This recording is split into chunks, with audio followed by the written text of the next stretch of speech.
Ang mga opinyon at pahayag sa susunod na programa ay pawang sa mga panauhin lamang at hindi sa pangasiwaan ng istasyong ito. Maging mapanuri sa panonood.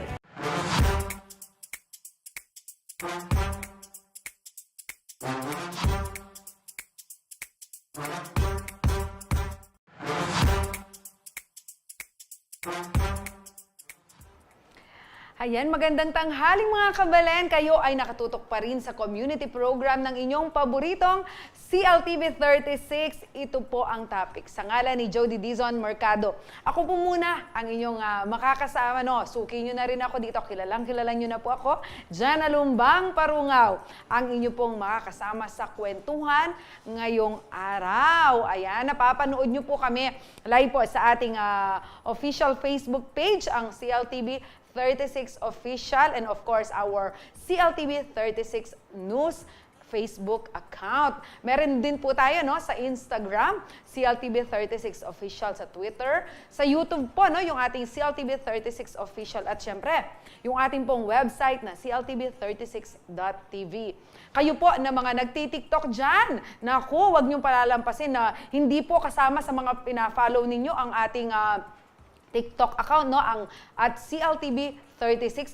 Siyempre, yung sa akin din, ay huwag niyong kalilimutan ang inyo pong Aching Malagu. Ayan, makikita niyo po yung aking mga pinopost na pampasayang buhay na inyong makakasama niyo ko kahit sa TikTok o dito man po sa ating programang topic.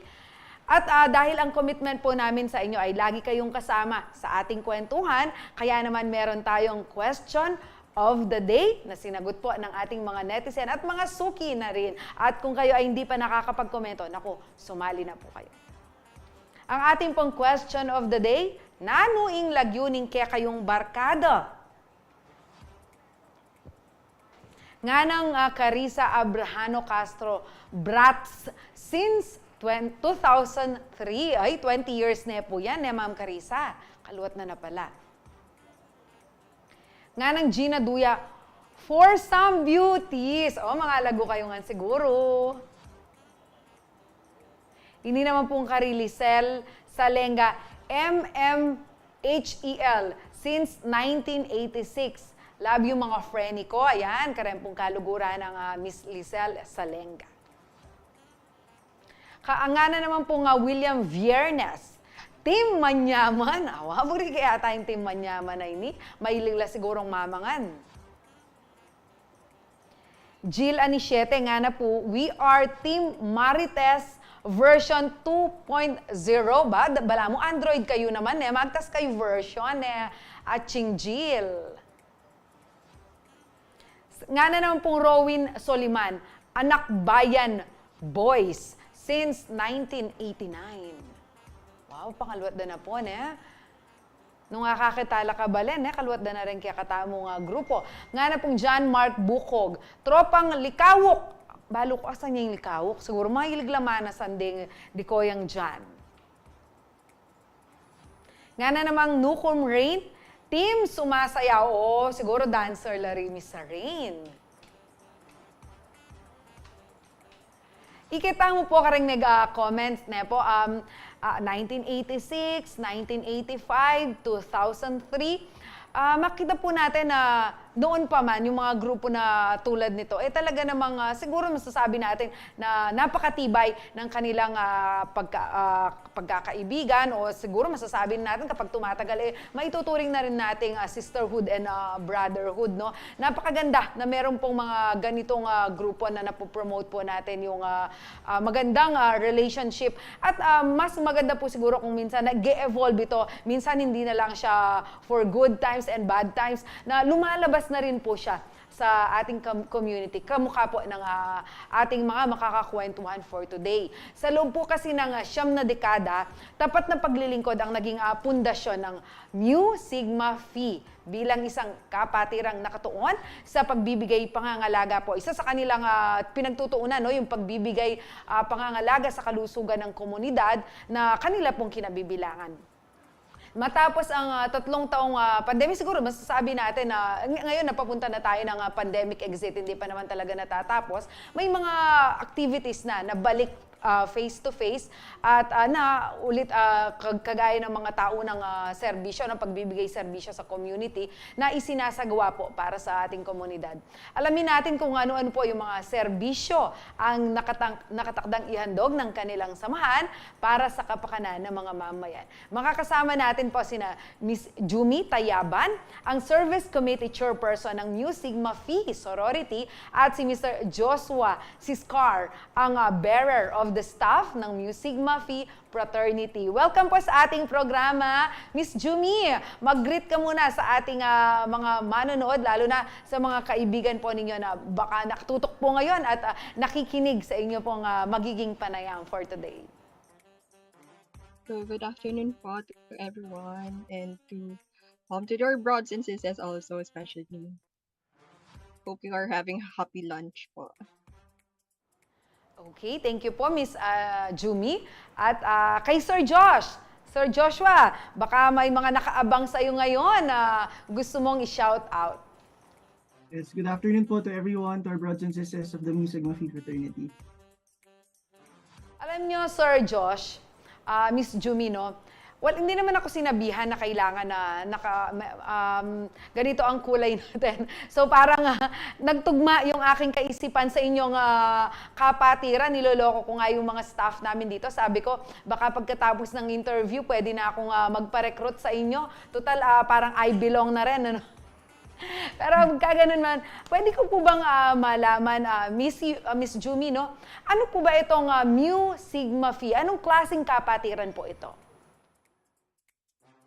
So, ang Mu Sigma Phi Fraternity and Sorority, ito po yung, isa po siyang medical sorority. So, it is the first, the largest, and the most acclaimed medical fraternity and sorority in the Philippines and in Asia po. Napakaganda na may mga ganitong samahan, no? Sir Josh, itong Mu Sigma Phi, gaano nakatagal ang kapatiran na ito? Okay po. For the Mu Sigma Phi Fraternity po, we're celebrating our 90th year this year. And for the Mu Sigma Phi Sorority, 90th po nila next year. So almost 9 decades of serving communities po across the country. Opo.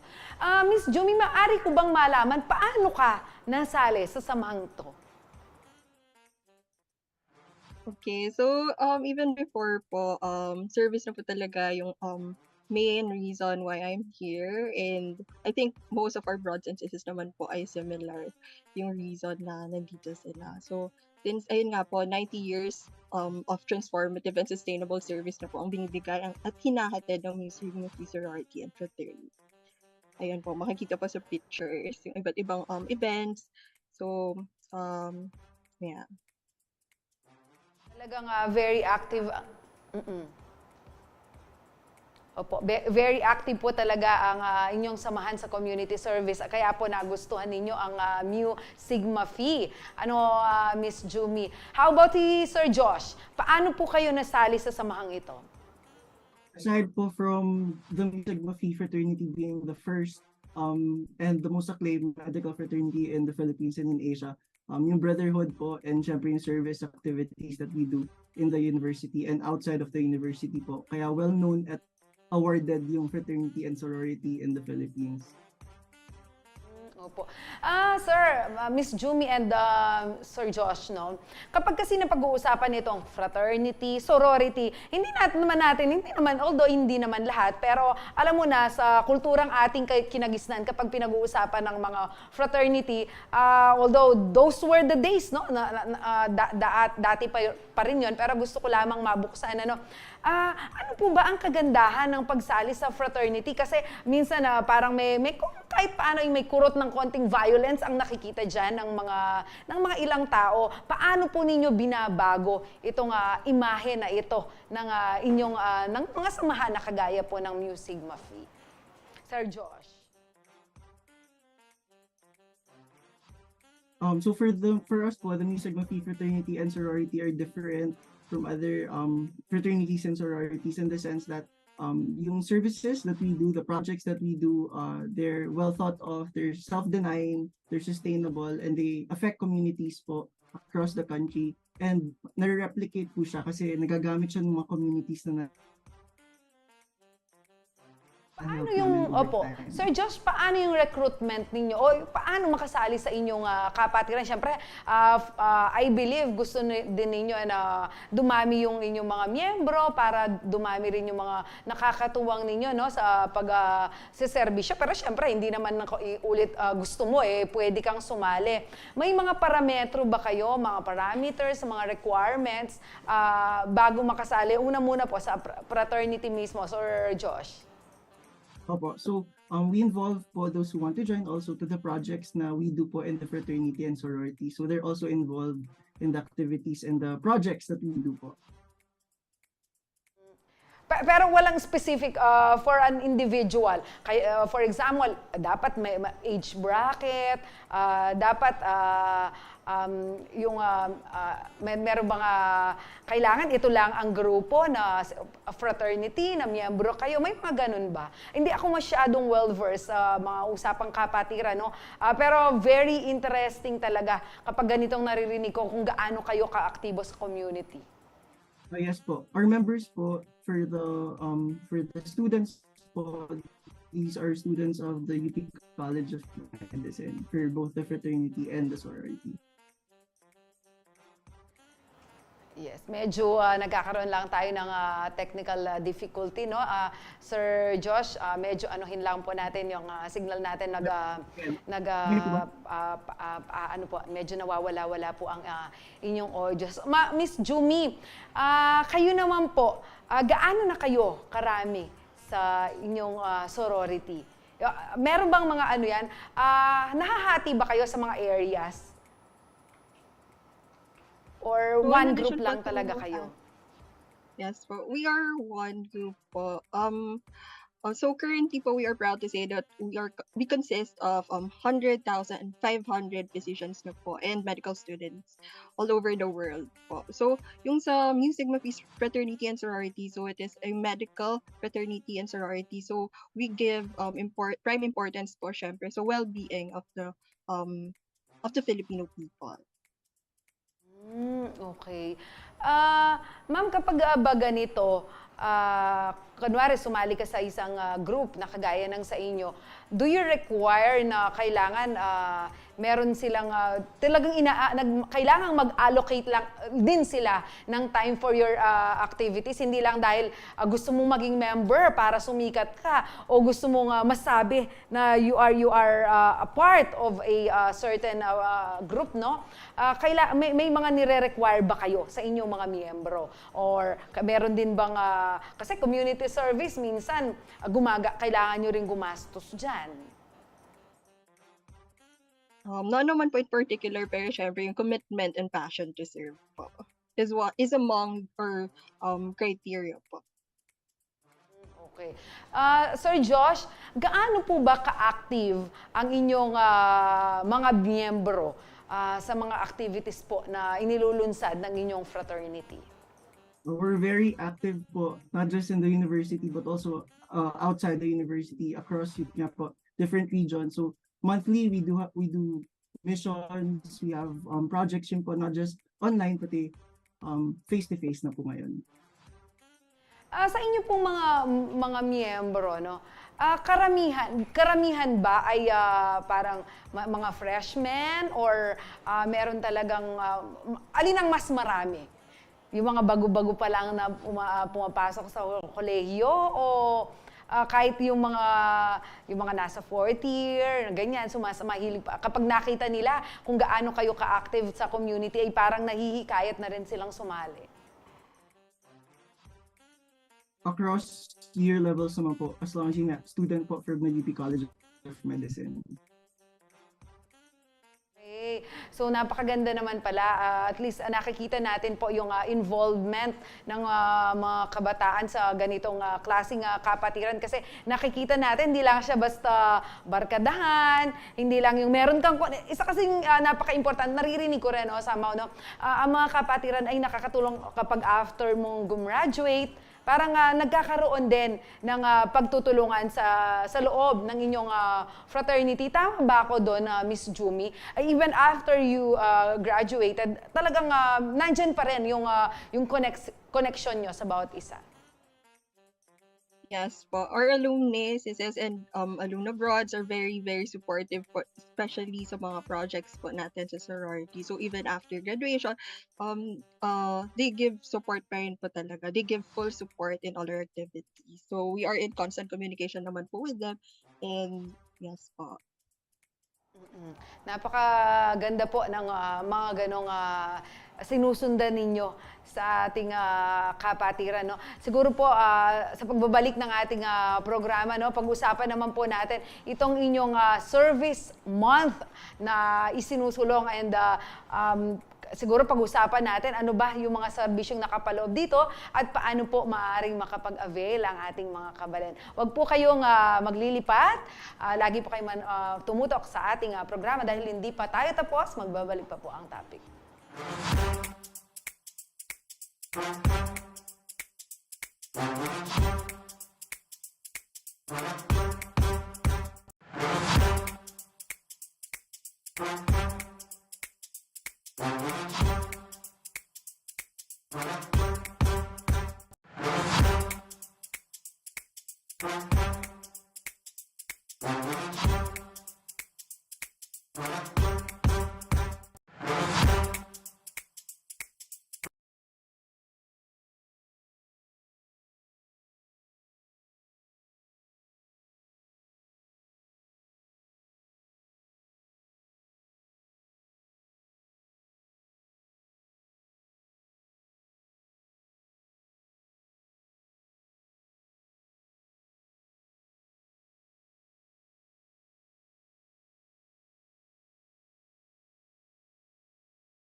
Kayo po ay nakatutok pa rin sa ating programang topic at napakaganda po ng ating pinag-uusapan for today, no? Itong kung paanong ang kapatiran ay tumutugon sa pangangailangan po ng community, lalo na po sa kasalukuyang panahon na tayo po ay siguro masasabi natin tayo ay dumaan o patuloy na binabaybay po natin itong ating pandemya. Although sabi nga natin ay palabas na tayo, napakaganda pa rin na may mga katuwang tayo para mas mapagtagumpayan natin yung paglabas natin dito sa COVID-19 pandemic. Pero bago ko po ibigay muli ang ating mga bisita, narito po muna ang ating question of the day.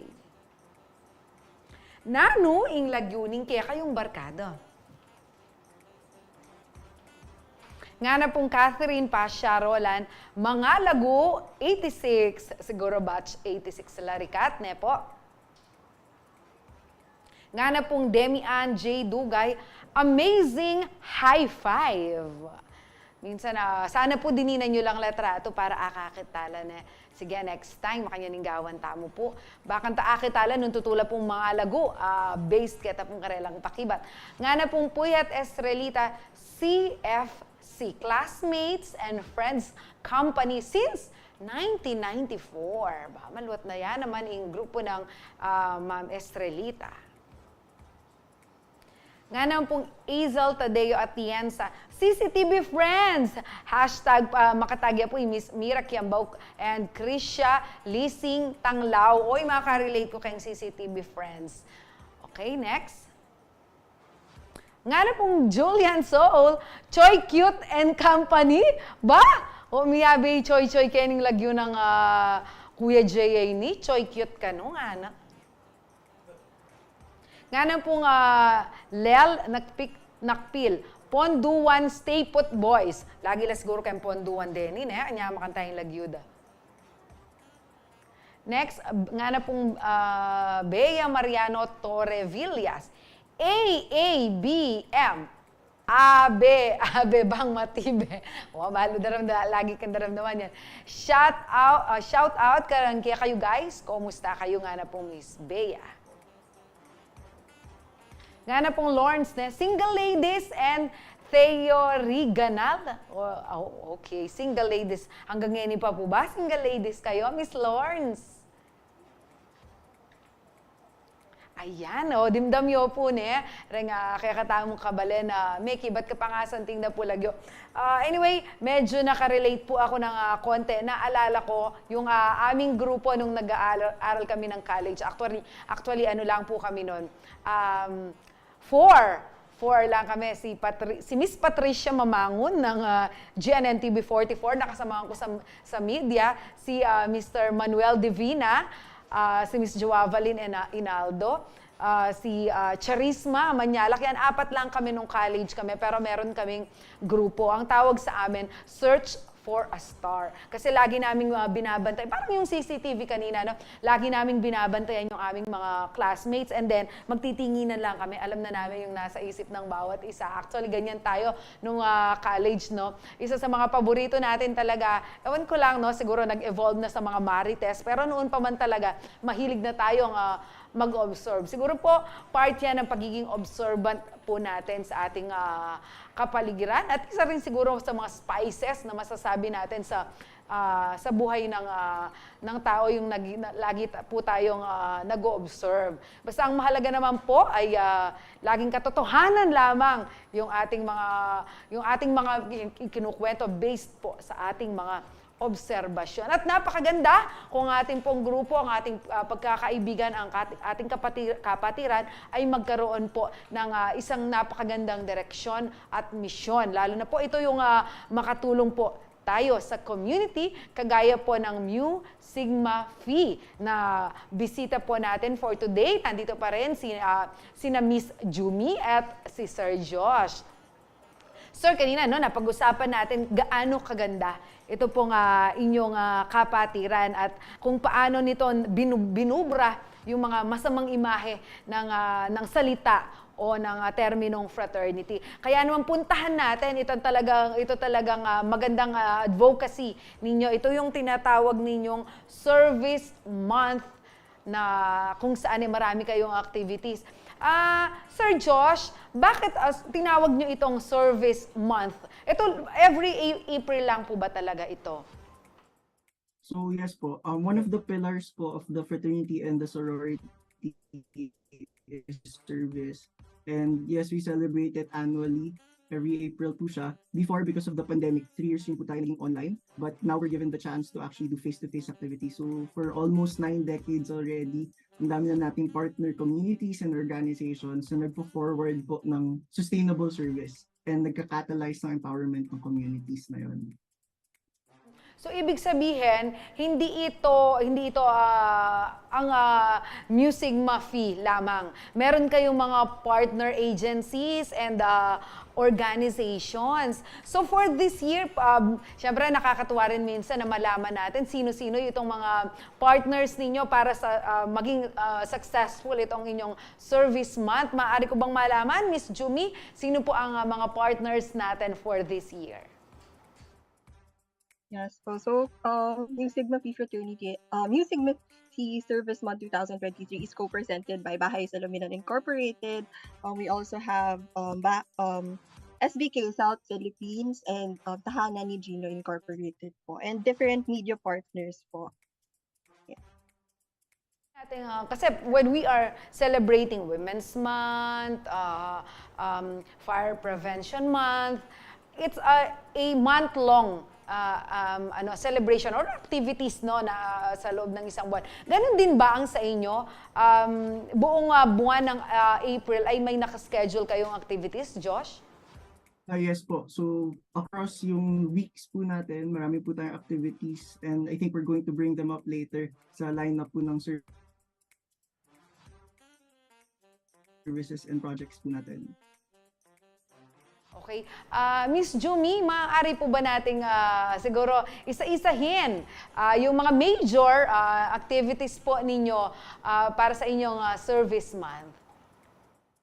Okay po. So, just yesterday po, we already had opening ceremonies po sa PGH Atrium. So, sa April 15 po, so we'll have our CAF Upload 2023, which will be held at the College of Fine Arts, UP Diliman. Then on April 22 po, we have Grand Health Mission and Blood Drive po. Ayan po, as seen sa screen. So, Canlubang, Calamba City. Then for Fellowship Night on April 28 to be held in Malate, Manila. Immunity Forum, April 28 also.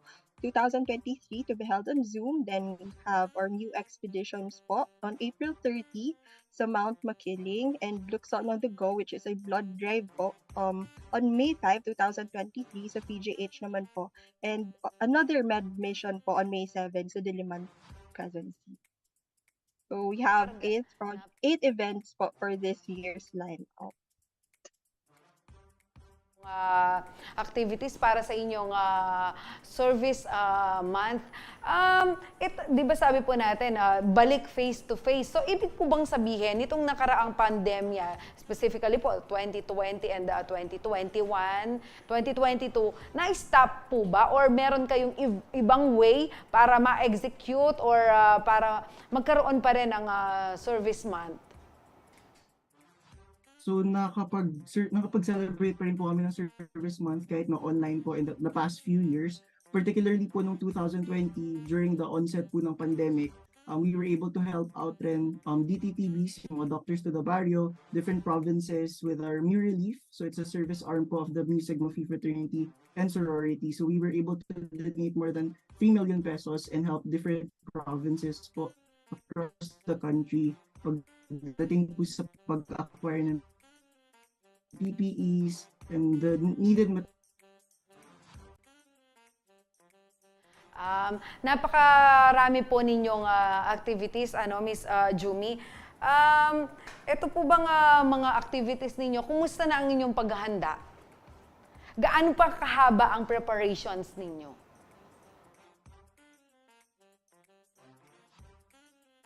Sorry. So for our service month 2023, currently preparations are going well naman po. So as we give prime importance nga in working with the community and not for the community, we are in constant communication po sa ating mga partner organizations and communities na nabanggit po kanina ni Josh to ensure that the objectives po of our projects will be met. So ayun po. So yung mga lineup po kanina nabanggit na po, and actually yung service naman po ng Mu Sigma Phi Fraternity and Sorority, hindi lang siya nag-end this month, so it spans the whole year po. So ayun nga po mga nabanggit ni Josh kanina na different service events na we have even not during the month-long celebration.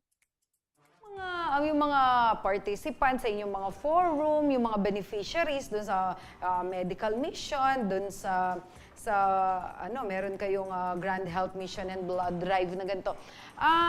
Paano nyo pinipili yung mga pwedeng lumaho?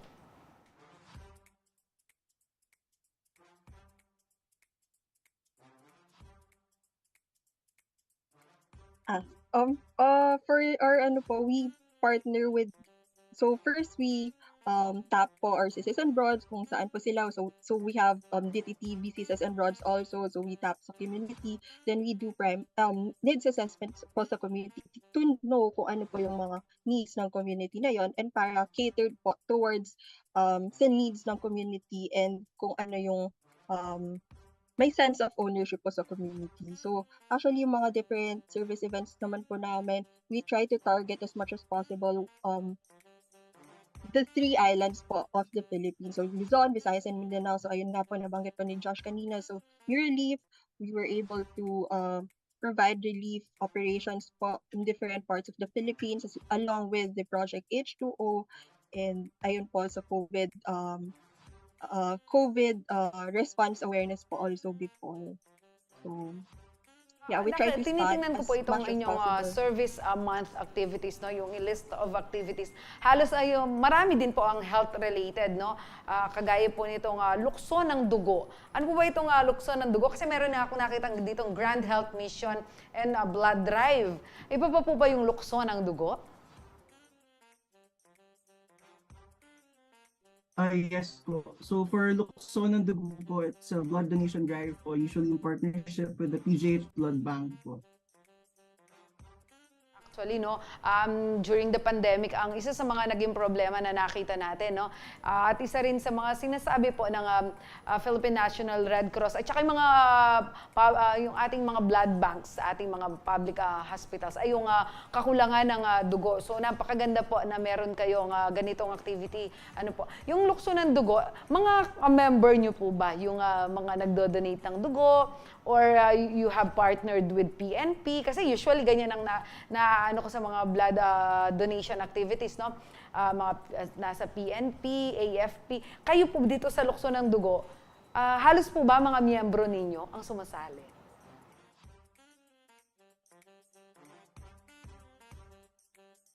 No po. So we have different partners po from different communities, also different organization. Ayun po, we were able to partner with Manila Police din po just recently. Then this shown sa Peak San Andres po.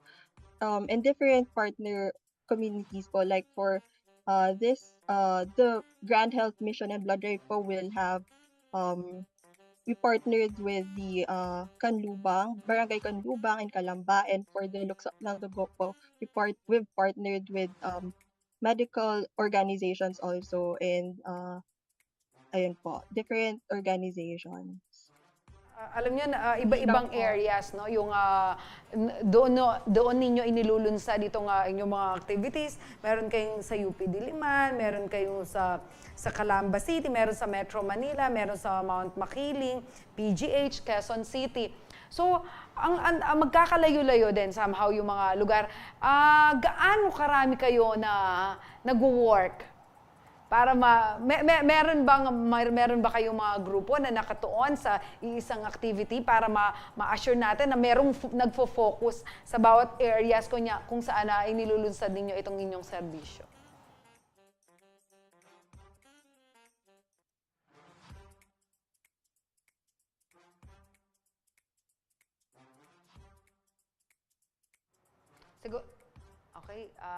Siguro kay Miss Yumi na lang. Miss Yumi, paano nyo po ino-organize ito? Kasi iba't ibang lugar po yung kung saan nyo dinadala yung services ninyo, no?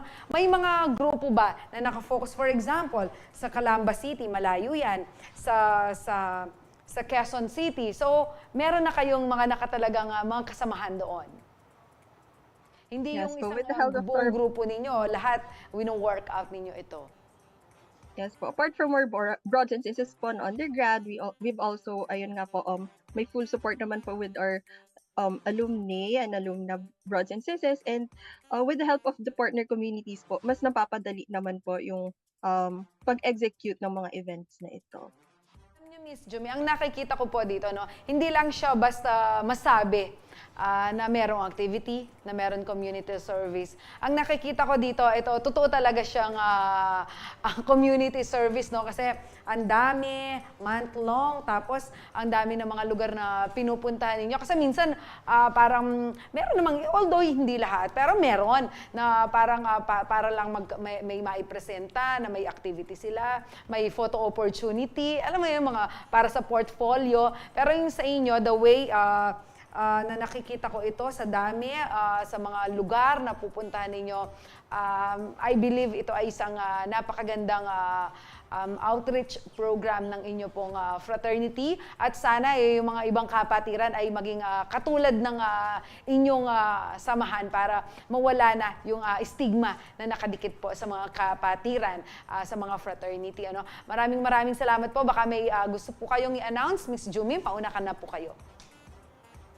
Ayun po, thank you so much for having us here. So, on behalf of Mu Sigma people, allow us to grab this opportunity to invite everyone po to join us in our health crusade as we continue to advocate and promote for health. So, we all look forward po to serving with all of you this month po. Ayun po. Thank you so much po.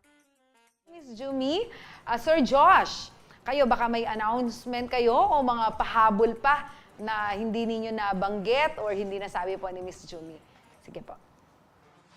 Yes po. So looking forward po to the different events for this month, for Service Month 2023. So see you all there po, lalo na for broads and sisters. Maraming salamat po muli, Miss Jumi, Sir Josh. Good luck po sa inyong activity at we hope mas marami pa pong matulungan ang inyong samahan at mas ma-embed pa sa inyong mga kasama sa kapatiran ang ganito pong napakagandang advokasya. Maraming salamat po sa inyong oras. Sa ating pong mga kabalen na nakatutok ngayon, I hope marami tayong natutunan at siguro kung bubuo tayo ng ating mga grupo, no, ito po ay ang isa sa mga maging direksyon ninyo, ang makatulong po sa ating mga kabalen. Magbabalik po ang topic.